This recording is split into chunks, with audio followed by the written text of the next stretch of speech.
तो very good morning है दोस्तों आप सभी का। मेरा नाम है रंजीत और स्वागत है आप सभी का किसी आईएएस अकेडमी पर। दोस्तों आज हम चर्चा करने वाले हैं इंडियन इकोनॉमी के एक बहुत ही इम्पोर्टेंट टॉपिक के ऊपर जो कि एफडीआई से जुड़ा हुआ है। अभी हाल फिलहाल में देखा जाए तो जो एफडीआई है हमारे कंट्री में बहुत ज्यादा लो हो गया है। लगभग लगभग 150% तक उसमें गिरावट आई है। इसका क्या रीजन है इसको यहाँ पर हम डिस्कस करेंगे। साथ ही साथ हमारी इंडियन इकोनॉमिक्स से जुड़ा ये टॉपिक है एफडीआई का, फॉरेन डायरेक्ट इन्वेस्टमेंट का। तो इससे जो रिलेटेड सारी जानकारी देखेंगे, जैसे कि एफडीआई क्या है, कितने प्रकार की होती है, और कौन कौन से ऐसे फैक्टर हैं जो एफडीआई को प्रभावित करते हैं, हमारे इंडिया में एफडीआई को आने नहीं दे रहे हैं। तो चलते हैं दोस्तों न्यूज़ आर्टिकल की तरफ और देख लेते हैं इस न्यूज़ आर्टिकल को, जो कि पार्टिकुलरली एफडीआई में गिरावट से संबंधित बात करता है। आरबीआई के डेटा से पता चला है कि अगस्त 2025 में इंडिया में आने वाला नेट एफडीआई, जिसको फॉरेन डायरेक्ट इन्वेस्टमेंट बोलते हैं, 159%, मतलब 159% गिरावट देखने को मिली है अगस्त के महीने में। इसका मतलब ये हो गया है कि देश से बाहर जाने वाला जो पैसा है देश में आने वाले पैसे से ज्यादा है। इसको हम बोल सकते हैं कि इसी महीने में ऐसा हुआ है कि इंडिया का जो पैसा है, हमने खर्चा ज्यादा कम किए हैं और कमाई हमारी कम हुई है। ऑफिशियल डेटा के अनुसार ये एफडीआई एक निगेटिव ट्रेंड बताता है, मतलब फॉरेन इन्वेस्टर्स ने इन्वेस्टमेंट कम किया है और कुछ लोगों ने अपना पैसा निकाला है और चले गए हैं। अब गए कहाँ हैं ये लोग, इसका यहाँ पता लगाना जरूरी है। और क्यों गए? फाइनेंशियल ईयर 2025-26 में दूसरी बार ऐसा हो रहा है जब आउटफ्लो इनफ्लो के बीच में गैप बहुत ज्यादा है। मतलब पहले भी एक बार ऐसा हुआ था कि फॉरेन कंपनीज ने इंडिया से ज्यादा पैसा निकाला जितना उन्होंने इन्वेस्ट किया था। इसके बाद यदि हम बात करें दोस्तों पूरे समय काल की, हम पूरे टाइम पीरियड की बात कैसे कर सकते हैं? पूरे टाइम पीरियड की बात होगी अप्रैल के महीने से अगस्त के महीने तक। तो यहाँ पर पोजीशन अपोजिट में दिखती है। इस 5 महीने के दौरान नेट एफडीआई पिछले साल की तुलना में 121% ज्यादा रहा था। इसका मतलब ये हो गया है कि भले ही अगस्त के महीने में एफडीआई घटा है, लेकिन पूरा जो अप्रैल से अगस्त के टाइम पीरियड का बीच का टाइम पीरियड है वहां पर एफडीआई में बढ़ोतरी हुई है। मतलब शॉर्ट टर्म पिक्चर निगेटिव है, लेकिन लॉन्ग टर्म के हिसाब से देखें तो लोगों ने पैसा फंसाया है इंडिया में। अब द हिंदू न्यूज़पेपर ने आरबीआई के डेटा का एनालिसिस किया है और उसी पर बेस्ड हम ये रिपोर्ट यहाँ पर देख रहे हैं। फॉरेन कंपनीज ने इंडिया में से जो पैसा वापस लिया, ठीक है, और इंडियन कंपनीज ने जो पैसा विदेशों में इन्वेस्टमेंट किया, आउटवार्ड इन्वेस्टमेंट जिसको बोलते हैं। अब इंडिया में जो पैसा लगा रहा है उसको बोलेंगे रिपाट्रिएशन या फिर डिस इन्वेस्टमेंट। ये लोग पैसा वापस ले रहे हैं। दोनों मिलाकर के जो कुल पैसा देश से बाहर गया वो इंडिया में आने वाले टोटल क्रॉस इनफ्लो से ज्यादा था। इसलिए अगस्त में जो नेट एफडीआई है हमारा नेगेटिव हो गया है। अगस्त 2025 में इंडिया में आने वाला कुल एफडीआई कितना था? क्रॉस इनफ्लो था 6,049 मिलियन डॉलर। ये पिछले साल अगस्त 2024 के मुकाबले 30% कम है और जुलाई 2025 के मुकाबले ये 45% कम। मतलब इस साल 2025-26 का सबसे कम इनफ्लो वाला महीने रहा है अगस्त का महीना।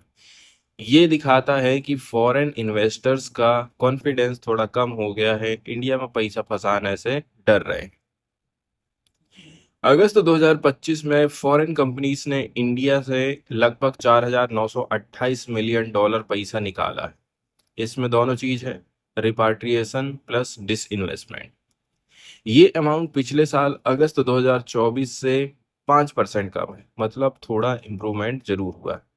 लेकिन जुलाई से तुलना करोगे ना तो ये 30% ज़्यादा है। मतलब एक महीने में काफ़ी बड़ी मात्रा में हमको पैसे निकालते हुए दिखाई दे रहा है।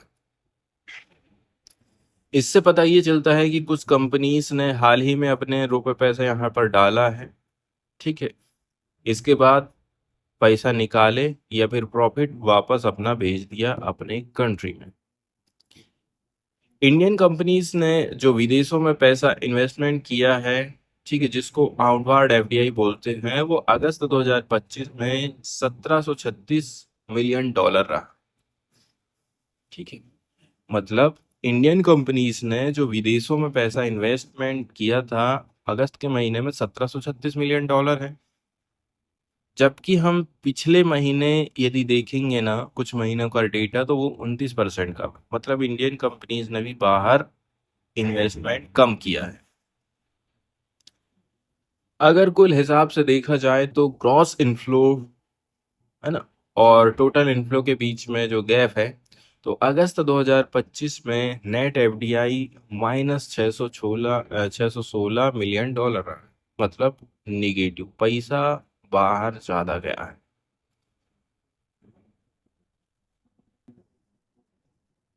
अब आगे बताया जाता है कि अगर अप्रैल से अगस्त तक हम पूरा 5 महीने का डेटा देखेंगे ना तो नेट एफडीआई 10,128 मिलियन डॉलर था, जो पिछले साल की उसी समय की तुलना में 121% ज्यादा बढ़ोतरी हुई है। मतलब बात यही करी जा रही है कि भाई शॉर्ट टर्म के हिसाब से लोग पैसा यहाँ पर लेके चले जा रहे हैं, लेकिन लॉन्ग टर्म के हिसाब से जैसे 5-6 महीने तक देखा जाए तो पैसा लोग यहाँ पर रखे थे।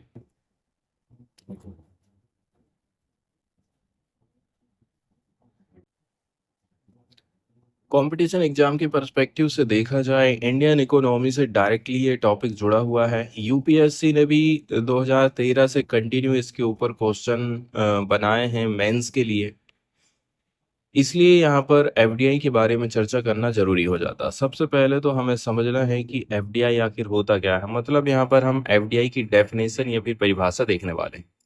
एफडीआई फॉरेन डायरेक्ट इन्वेस्टमेंट का मतलब है जब किसी एक देश की कंपनी या फिर व्यक्ति, इन्वेस्टर या फिर कंपनी किसी दूसरे देश के बिजनेस या फिर इंडस्ट्री में पैसा लगाता है, इन्वेस्टमेंट करता है। मतलब कोई अमेरिकन कंपनी इंडिया में कोई बिजनेस शुरू करे या किसी इंडियन कंपनी में हिस्सेदारी खरीदे तो उसको फॉरेन डायरेक्ट इन्वेस्टमेंट हम बोलते हैं। इसका मेन एम होता है दूसरे देश में लॉन्ग टर्म बिजनेस प्रेजेंस बनाना। अब समझना ये भी है कि एफडीआई का मतलब सिर्फ शेयर खरीदने अकेले से नहीं होता है। इसमें कंपनी में बड़ा हिस्सा लेना या फिर नई बिजनेस यूनिट बनाना भी शामिल होता है। जैसे कि कोई सब्सिडरी कंपनी खोल दी गई, उप कंपनी खोल दिया गया, जॉइंट वेंचर कर दिए हैं, साझेदारी कंपनी शुरू करना या फिर ब्रांच खोलना, ये सारे काम आते हैं एफडीआई के अंडर। इससे फॉरेन कंपनी का उस बिजनेस के मैनेजमेंट और ऑपरेशन पर सीधे सीधे पकड़ बन जाती है। एक चीज यहाँ पर और भी इम्पोर्टेंट है कि एफडीआई और एफपीआई, फॉरेन पोर्टफोलियो इन्वेस्टमेंट, दोनों एक से लगते हैं लेकिन दोनों अलग अलग। दोनों में ही पैसा लगा रहे हैं विदेशी लोग हमारे देश में, लेकिन अंतर है टाइम पीरियड का।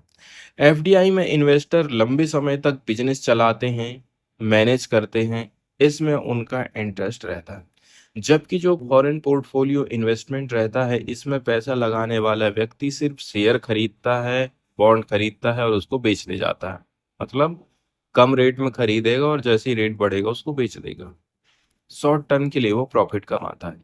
इसलिए एफडीआई को हम stable and long term investment मानते हैं, जबकि फॉरेन पोर्टफोलियो इन्वेस्टमेंट को volatile and short term investment का टूल मानते हैं। इसके बाद वाली जो डिस्कस करेंगे हम बातें, वो पार्टिकुलरली एफडीआई के टाइप से रिलेटेड है। मेनली देखा जाए एफडीआई को हम बांटते हैं horizontal FDI, vertical FDI, conglomerate FDI, ठीक है। ये इसके मुख्य प्रकार हैं। एक और जो टाइप यहाँ पर बताया गया है वो है प्लेटफॉर्म एफडीआई का। सबसे पहले हम समझते हैं दोस्तों हॉरिजॉन्टल एफडीआई आखिर होता क्या है। सिंपली देखा जाए a car maker builds a factory in another country. Example के तौर पर कोई कार बनाने वाली कंपनी है, जैसे कि होंडा, जापान की कंपनी है। यदि वो अपनी एक यूनिट इंडिया में स्थापित करती है और यहाँ पर बिजनेस चालू करती है, तो इससे क्या होगा, जमीन खरीदेगी, लोगों को रोजगार प्रोवाइड करेगी, बिजली पानी सब कुछ यूज करेगी, लंबे समय तक वो यहाँ पर इन्वेस्टमेंट कर रही है। हॉरिजॉन्टल एफडीआई का मतलब होता है जब कोई कंपनी अपने देश में जिस बिजनेस में काम कर रही है वही बिजनेस दूसरे देश में भी चालू करे। इसके बाद सेकंड नंबर में आता है वर्टिकल एफडीआई। वर्टिकल एफडीआई ए मैन्युफैक्चरर बाइस और बाई ए फॉरेन सप्लायर और डिस्ट्रीब्यूटर। अब मैं डायरेक्ट अपनी कोई कंपनी वहां पर नहीं खोल रहा हूँ, लेकिन मुझे किसी रॉ मटेरियल की जरूरत है, कोई कंपोनेंट की जरूरत है, तो वो मैं इंडिया से खरीदूंगा। ठीक है, तो इससे भी क्या है, कंटिन्यू वो हमसे खरीद रहा है लंबे समय तक लगातार। इससे जो बिजनेस का फ्लो है, पैसे का जो इनफ्लो है, वो हमारा कंटिन्यू बना रहेगा इंडिया में। वर्टिकल एफडीआई तब होता है जब कोई कंपनी अपने सप्लाई चेन के किसी दूसरे हिस्से में सप्लाई चेन को दूसरे देश में इन्वेस्ट करे। मतलब कंपनी किसी ऐसी फॉरेन कंपनी में निवेश करेगी जो उसको रॉ मटेरियल दे रही है, कंपोनेंट दे रही है या सर्विस प्रोवाइड कर रही है, जो उसके बिजनेस करने के लिए बहुत ज्यादा जरूरी है। जैसे कि BMW जर्मन की कंपनी है, अगर किसी फॉरेन कंपनी में निवेश करे जो कार के पार्ट बनाती है, तो BMW को अपने प्रोडक्शन के लिए स्टेडी सप्लाई मिलते रहेगी। ये अपस्ट्रीम, जिसको इनपुट सप्लाई बोलते हैं, या फिर डाउन स्ट्रीम डिस्ट्रीब्यूशन इन्वेस्टमेंट भी हो सकता है। इसके बाद आता है कॉन्ग्लोमरेट एफडीआई। ठीक है, अब इसके अंतर्गत एक कोई फूड कंपनी है, ये कोई फॉरेन टेक फर्म है, उसको खरीद ले। ठीक है, इसमें ये बोला जा रहा है कि कॉन्ग्लोमरेट एफडीआई में कंपनी अपने मेन बिजनेस से अलग या फिर अनरिलेटेड क्षेत्र में पैसा लगाती है। जैसे आप डबल डबल बिजनेस कर रहे हैं, एक तरफ तो आप कहना चाहिए कार बना रहे हैं, दूसरी तरफ आप ये सोच रहे हैं कि फूड इंडस्ट्री में भी काफी अच्छी ग्रोथ हो रही है, तो मैं कुछ पैसा इंडिया में फंसा देता हूँ, या फिर यहाँ की कोई जोमेटो मेटो है, स्विगी वगैरह है, उसको खरीद लेता हूँ।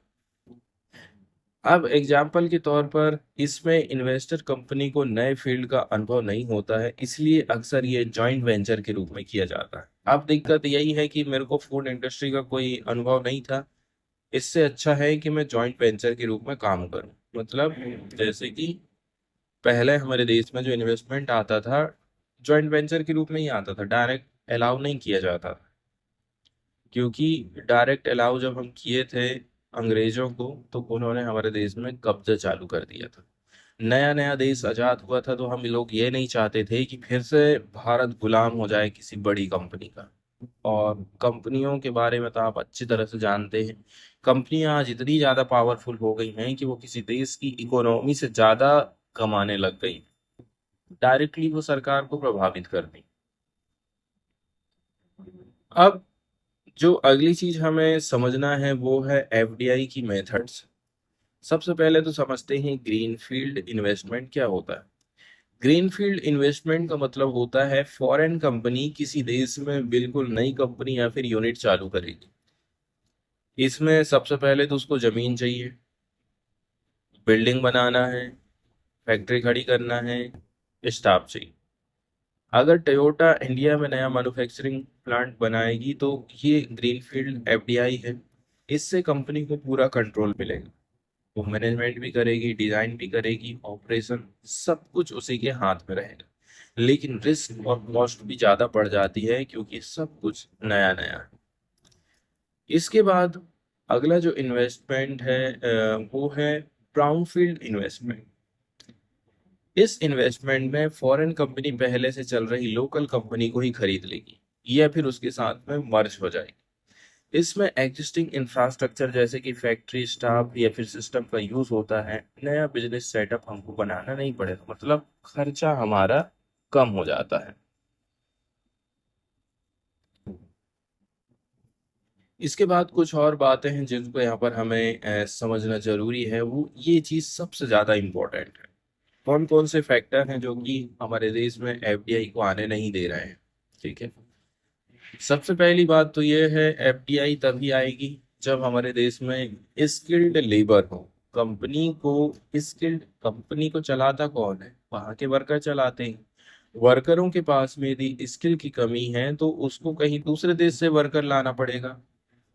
सबसे बड़ा रिस्क कंपनी के लिए यही होता है।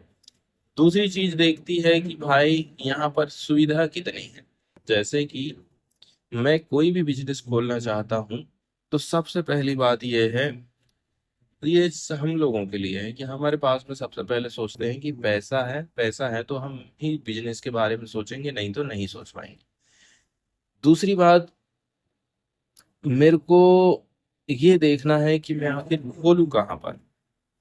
मेरे को जगह भी तो मिलना चाहिए मार्केट एरिया के एकदम पास में। मतलब मैं ऐसी जगह में खोलूंगा जहां मेरे को सब कुछ मिल जाए, वहां पर उसका रॉ मटेरियल भी मेरे को वहीं पर मिल जाए, वर्कर भी मैं वहीं से ले लूं, पानी भी मिल जाए, बिजली भी मिल जाए, मार्केट भी वहीं पास में हो, ताकि यहीं बनाऊं यहीं पर बेच दूं। पहले नंबर की बात यह है market size and growth potential. जिन देशों को का मार्केट साइज बड़ा है और जहां पर कंज्यूमर की संख्या तेजी से बढ़ रही है, वो देश ज्यादा एफडीआई को खींचते हैं। क्यों? क्योंकि फॉरेन कंपनीज वहां अपने प्रोडक्ट या फिर सर्विस ज्यादा लोगों को बेच सकती हैं और बिजनेस एक्सपांड कर सकती हैं। जैसे इंडिया और चाइना जैसे देशों में पॉपुलेशन बहुत ज्यादा है, कंजप्शन भी ज्यादा है, इसलिए एफडीआई के लिए बेस्ट लोकेशन मानी जाती है। इसके बाद पॉलिटिकल स्टेबिलिटी होना चाहिए। सरकार बार बार गिर रही है, उठ रही है, ऐसी जगह में जो इन्वेस्टमेंट है ना बहुत कम आता है, इसलिए ये चीज बहुत ज्यादा जरूरी है। अगर किसी देश में बार बार सरकार बदलते रहती है, पॉलिसी बदल रही है, प्रोटेस्ट हो रहे हैं, तो इन्वेस्टर डर जाते हैं कि उनकी कंपनी या फिर इन्वेस्टमेंट को नुकसान हो सकता है। इसलिए अचानक पॉलिसी चेंज होना, जैसे कि कभी टैक्स बढ़ा दे रहे हैं, कभी घटा दे रहे हैं, ट्रेड कम ज्यादा हो रहा है, लेबर के कानून बदल रहे हैं, इसके अलावा एक्सप्रोप्राइएशन, सरकार के द्वारा प्राइवेट प्रॉपर्टी को खरीद लेना, जब्त करना, सोशल अनरेस्ट या फिर इनस्टेबिलिटी। इसलिए सिंगापुर, यूएई, कनाडा ऐसे देश जहां पर पॉलिटिकल स्टेबिलिटी ज्यादा है, यहाँ पर एफडीआई ज्यादा जाता है। इसके बाद लीगल एंड रेगुलेटरी फ्रेमवर्क, ये भी इम्पोर्टेंट है। अगर किसी देश का कानूनी और जो legal and regulatory framework clear और इन्वेस्टर फ्रेंडली है, तो कंपनी यहाँ पर पैसा ज्यादा फंसाती है। इन्वेस्टर क्या चीज देखता है? प्रॉपर्टी राइट, क्या प्रॉपर्टी और बिजनेस ओनरशिप हमारी सेफ है? टैक्स इंसेंटिव, क्या सरकार फॉरेन इन्वेस्टर को कोई टैक्स बेनिफिट दे रही है? ट्रांसपेरेंट गवर्नेंस, क्या नियम और कानून सबके लिए बराबर है, इंडिया के लिए भी और फॉरेन कंपनीज के लिए भी, तो ये भी इम्पोर्टेंट बन। इसके बाद इंफ्रास्ट्रक्चर भी जरूरी है। किसी भी कंट्री के लिए एफडीआई को खींचने का सबसे महत्वपूर्ण फैक्टर होता है infrastructure. Road, ports, electricity, internet, communication system बहुत मजबूत बनाना पड़ेगा। ठीक है, जैसे चाइना और वियतनाम ने अपने इंडस्ट्रियल जोन और पोर्ट्स को डेवलप करके बहुत एफडीआई को खींचा है। इसके बाद cost of labour and resources. अब सरकार ने इसी के चक्कर में नया लेबर कोड ला दी। लेबर कोड लाई है तो कंपनियों की तरफ सरकार का ज्यादा ध्यान रहा था, लेबर की तरफ बहुत कम रहा। मतलब पूरी पूरी पावर सरकार ने कंपनी को दे दी है, जब चाहे जितना चाहे आप खून चूसना चाहो चूस सकते हो वर्करों में। जैसे कि कार के जो घंटे हैं, पहले 8 घंटे निर्धारित थे, उसको बढ़ा करके 12 घंटे कर दिया गया है। महिलाओं को रात में काम में अलाउ कर दिया गया है, तो जो सेक्सुअल वायलेंस है महिलाओं का, उसका जो रिस्क है बढ़ जाता है। नाइट शिफ्ट तो हम ही लोगों को खुद बेकार लगती है, तो महिलाओं की तो आप बात ही छोड़ दीजिए।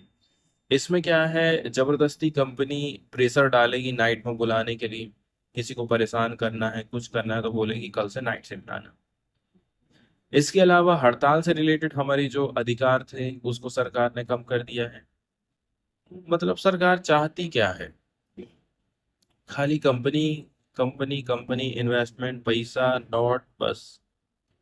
और वर्कर लोग फिर कहाँ जा रहे हैं, क्या कर रहे हैं, कोई लेना देना नहीं।